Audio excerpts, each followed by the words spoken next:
Eu comprei um burro Picasso. É 3 anos mais ou menos.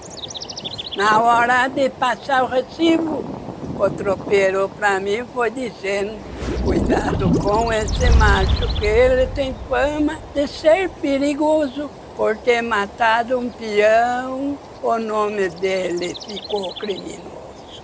Joguei o forro no lomo. O macho se encolheu, joguei o couro no lomo, apertei a barrigueira, criminoso se estremeceu. Sentei em cima do couro, o povo de perto de medo correu. Cara com a minha gente, pagão que me aguente, ainda não nasceu. Cortei a crina do burro num sistema meia-lua, para cortar 1,5 léguas, meu criminoso nem sua, para varar uma porteira. Bem-vindos a Sarapuí. Localizado a 150 quilômetros de São Paulo, o município onde a história dos tropeiros. A devoção religiosa e a arquitetura dos casarões se entrelaçam em uma narrativa fascinante. Vamos conhecer a trajetória desse lugar especial. Desde a época dos tropeiros até os tempos modernos e descobrir como suas igrejas e casarões desempenharam um importante papel em sua identidade.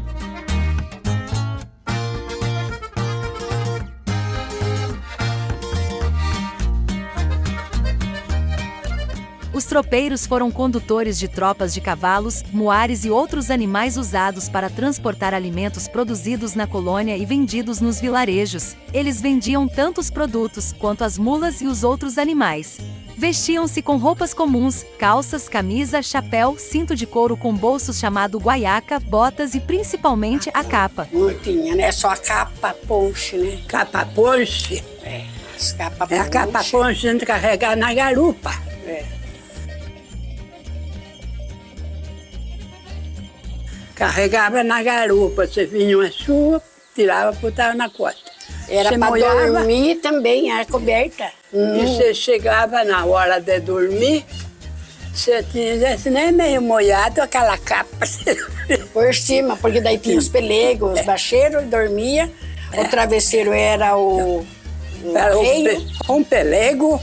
O arreio, né, que era o travesseiro. É, um pelego. Em cima de um bacheirinho, um pedaço de pelego assim, essa cama, os arreios lá na frente.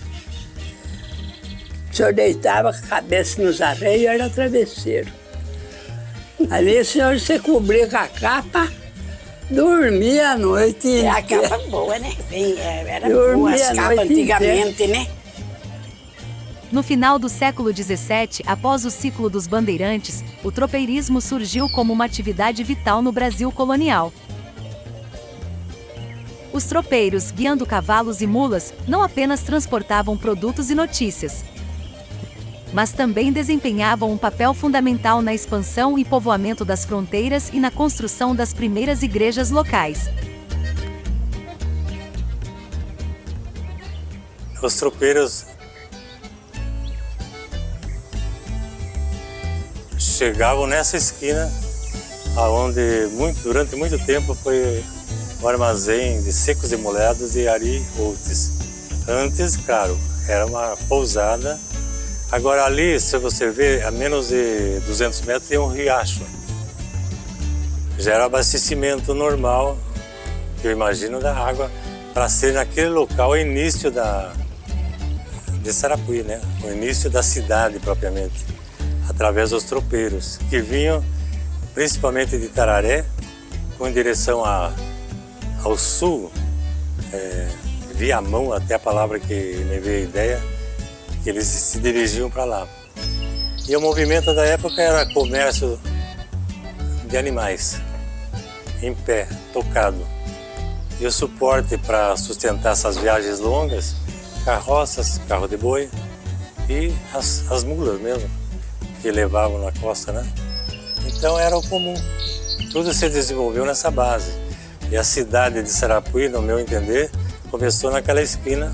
Então eu associo a ideia ao crescimento natural da cidade, em função daquele início do século anterior dos tropeiros. Depois veio a cultura, mas os tropeiros sustentaram nessa fase inicial do crescimento da cidade. Não, eu vou contar. O comecinho da minha vida. O meu pai faleceu, eu fiquei com 15 meses. E minha mãe criou nós com trabalho, bardeando lenha no cargueiro, naquele tempo não tinha gás, não tinha nada, para cidadinha. Aí cresci.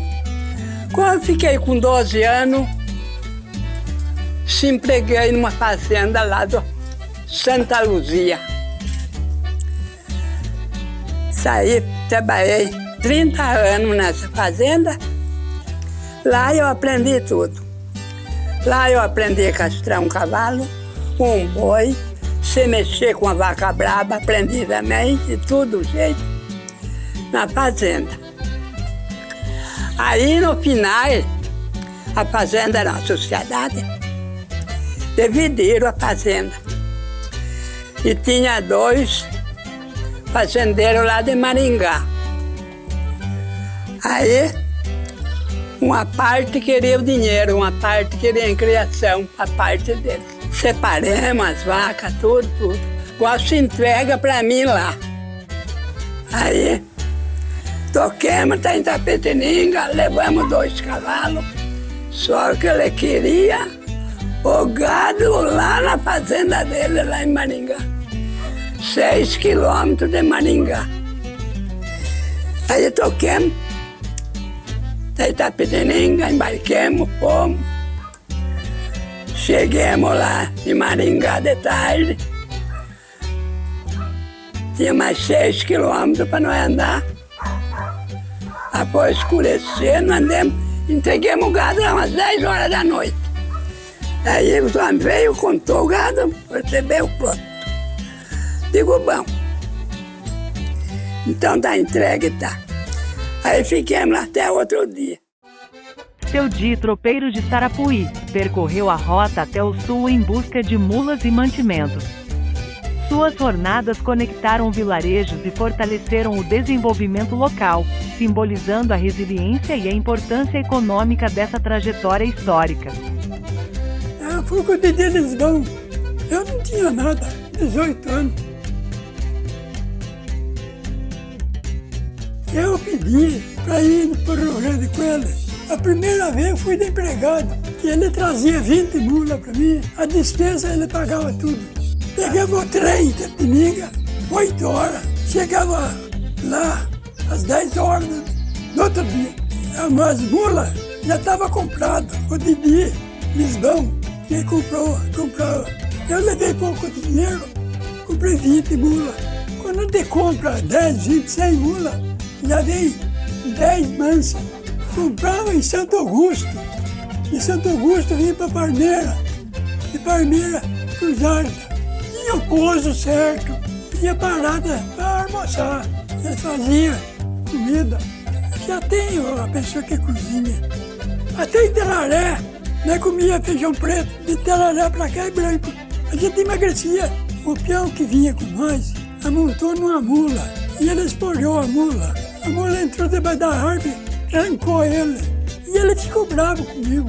Mas ele que foi o culpado de a mula esporar. O peão que vinha com nós, esse que esporou a mula, dormia com balinha, fininho, fria. E eu tocava a capa. Então, os baixeiros, em vez de pôr o baixeiro por baixo, eu tocava o baixeiro em cima de mim. Para esquentar, e não esquentava. Daí pousava aqui. Tinha mulherada lá, nós ia lá. De 63 a 64 dias. No ano eu fiz 2. É bom. Não ganhei nada, mas ganhei experiência. Mas venci. Eu pensei que não ia vencer. Faz quanto? 60 anos? 70 anos? Não é 90 anos. A sorte é que a gente acertou. As caravanas de tropeiros, vindas do sul do Brasil, estabeleceram regiões para pousar ao longo do caminho. Uma delas foi em Sarapuí, onde a história se entrelaçou com a cidade. Aqui famílias se estabeleceram, cultivando a terra e contribuindo para o crescimento da região. A carne que eles viajavam era a paçoca, né? A alimentação era a paçoca. É. Fazia aí uns 3, 4 litros de paçoca, põava numa mala que o senhor ia comer na hora que dava fome. Se quisesse parar para comer, parava, o senhor pegava até um bocado. As nossas que fazia é só coçal, ponhava no varal fora, enxugar, né? Tem um sol assim, de noite recolhia, depois levava uns 4, 5 dias, aí aquela carne de sol, né? Para fazer a paçoca.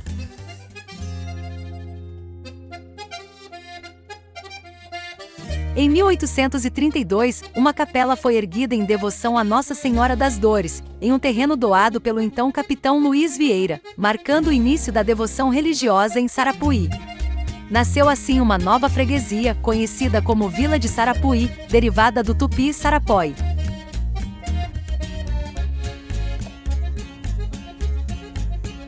Onde Sarapó é uma espécie de peixe escorregadio de água doce.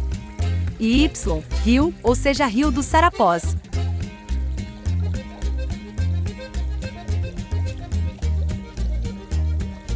Em 1844 foi erguida uma paróquia. Ao longo dos anos, outras igrejas também foram construídas e são testemunhas da devoção e da história do lugar.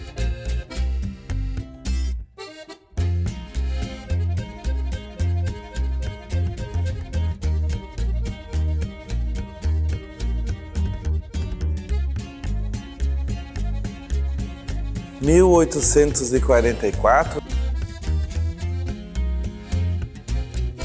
se iniciou a história dessa igreja como igreja matriz, como uma paróquia composta por 14 comunidades.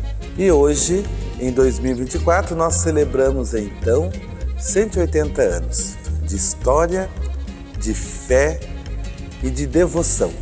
Sarapuí, um povo muito amoroso e dedicado, um povo que ama a sua ilustre padroeira, a Senhora das Dores, e cuida muito bem desta casa de oração. Nós temos a alegria desses 180 anos, aqui na Igreja Matriz, ter o nicho, o altar de Nossa Senhora de madeira, um altar histórico, logo atrás de mim, onde fica então a nossa imagem histórica. Aqui na Igreja Matriz também nós preservamos a pia batismal, como também nós temos o relógio, nossa relíquia, e os sinos, que são tocados em hora. É com muita alegria que venho aqui falar um pouquinho dessa história, desses 180 anos. Nesse momento, nós temos a graça de escutar os sinos da Igreja Matriz estão sendo tocados. Diz a história que quando o sino toca, é Deus nos chamando. Desejo a Sarapuí muitas graças e bênçãos de Deus, que possamos crescer juntos, caminhando junto ao lado de Deus e de todo o povo. Tem a igrejinha, que era do Sarapuí mesmo, dos tropeiros já. Eu fui logo na missa, que teve missa na igreja, quando botaram o sino, lembro. Aí até tem uma história. O avião, diz que estava todo o povo na igreja assistindo a missa. Passou um abençoado avião, que era novo também. Saiu todo o povo da igreja para ir ver o avião. Diz que o padre falou, abençoado seria esse povo que nunca viu o avião. Mas acontece, né? Sarapuí foi emancipada no dia 7 de outubro de 1937, dando nova retomada no desenvolvimento do município conhecido como Cidade da Paz. A agricultura, especialmente o cultivo de algodão, impulsionou o crescimento da vila, quando em 1844 foi elevada à categoria de distrito e recebeu o nome de Sarapuí. E em 1872, Sarapuí se tornou oficialmente um município, conforme a Lei Provincial número 11 de 13 de março de 1872. A bandeira de Sarapuí foi criada em 1970. Ela é um dos símbolos oficiais do município, juntamente com o brasão e o hino, que foi criado oficialmente em 26 de janeiro de 1980. Sendo Benedito Damas de Almeida autor da letra e Acácio Vieira do Amaral a melodia. Por ser história que o hino foi motivo de fazer. Até isso que você observou tem fundamento, porque o que nós queríamos que ficasse gravado? É uma imagem sonora, né, que é a música, e uma imagem escrita da cidade. E a música retrata a família, a história econômica e os tropeiros, né? E a índole do povo sarapuiano é um povo sério, um povo trabalhador, um povo honesto, e é um povo de fé, né? Então eu creio que o hino tem essa razão de ser, dar esse recado para a população mesmo, né?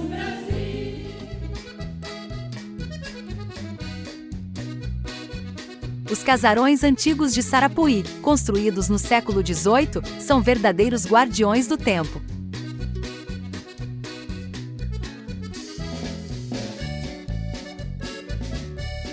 Suas paredes de taipa de pilão, janelas coloniais e arquitetura imponente contam a história de uma época passada.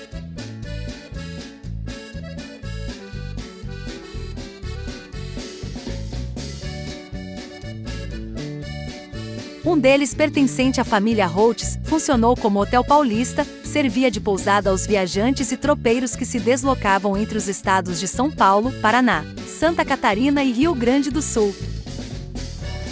Não foi bem o avô, foi bisavô praticamente, sabe? Meu avô morou no casarão, já era como casa, mas o tempo do hotel foi no tempo do bisavô. E nessa época, o que mais hospedava aqui eram os tropeiros, que passavam na região, ia para Sorocaba, Tatuí, e eles pernoitavam aqui na cidade de Sarapuí. Mas geralmente eram todos mesmo conhecidos, né? Porque eles vinham em grupo, os tropeiros, os viajantes, que tinha muito viajante, tinha os delegados, e eles ficavam nos hotéis.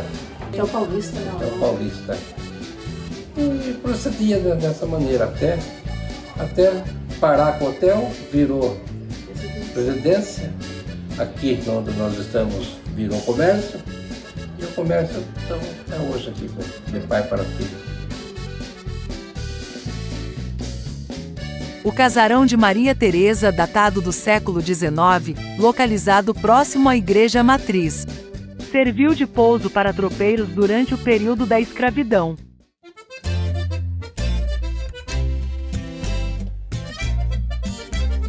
Hoje, a agricultura familiar em Sarapuí é diversificada e resiliente, com propriedades rurais produzindo uma variedade de produtos. Eu sou um pequeno produtor de mandioca e milho verde. E aqui em Sarapuí nós temos mais de 150 alqueires de mandioca e mais de 100 alqueires de milho para milho verde.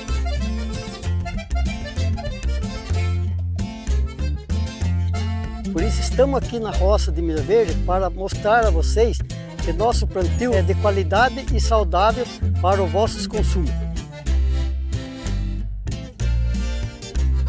Estamos aqui na cidade de Sarapuí, numa lavoura de melancia. A gente pratica isso faz muitos anos, faz uns 30 anos, vem de geração para geração. Vem do meu pai, eu dei continuidade e hoje estou aqui com meu filho também no aprendizado. E a gente faz 2 lavouras no ano.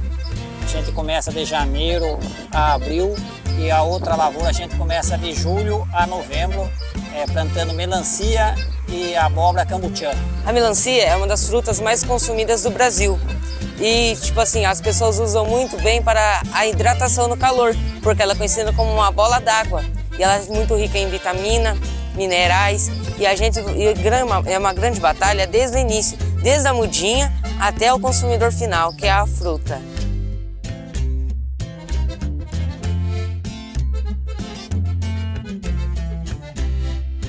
Além da agricultura, na pecuária, Sarapuí destaca-se como um grande produtor de leite de bubalinos.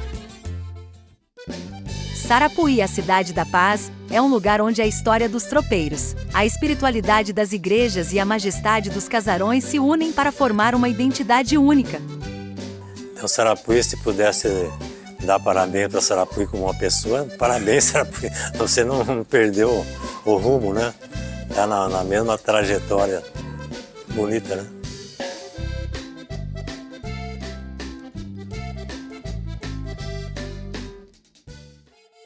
Conta a história que os tropeiros, aqueles viajantes destemidos, vinham do sul em longas caravanas sempre acompanhados de suas fiéis mulas.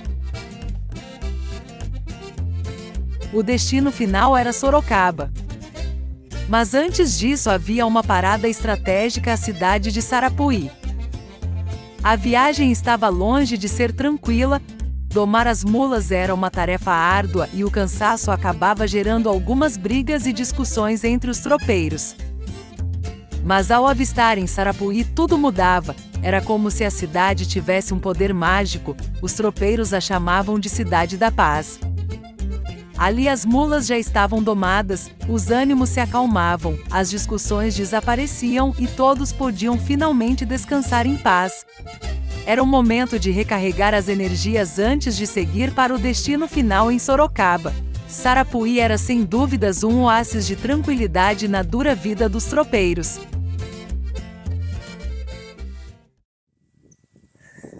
Eu comprei um burro Picasso. De 3 anos, mais ou menos. Na hora de passar o recibo, o tropeiro para mim foi dizendo: cuidado com esse macho, que ele tem fama de ser perigoso por ter matado um peão. O nome dele ficou criminoso. Joguei o forro no lombo. O macho se encolheu. Joguei o couro no lombo. Apertei a barrigueira, criminoso se estremeceu. Sentei em cima do couro, o povo de perto de medo correu. Cara com a minha gente, pagão que me aguente, ainda não nasceu. Cortei a crina do burro, num sistema meia-lua, para cortar 1,5 léguas. Meu criminoso nem sua, para varar uma porteira, passar uma tranqueira, por rima ele voa. Hoje eu ando de passo de lado, picado na pedra da rua. Já enjeitei, já vi burro ligeiro, mas igual a esse ainda não. Enjeitei 5 pacotes do filho do meu patrão. Gosto muito de dinheiro, mas 5.000 cruzeiros não pago machão. Para falar bem a franqueza, não existe riqueza que pague o machão. Ai, ai, ai. Oh, meu Deus do céu. Muito bom, muito bom.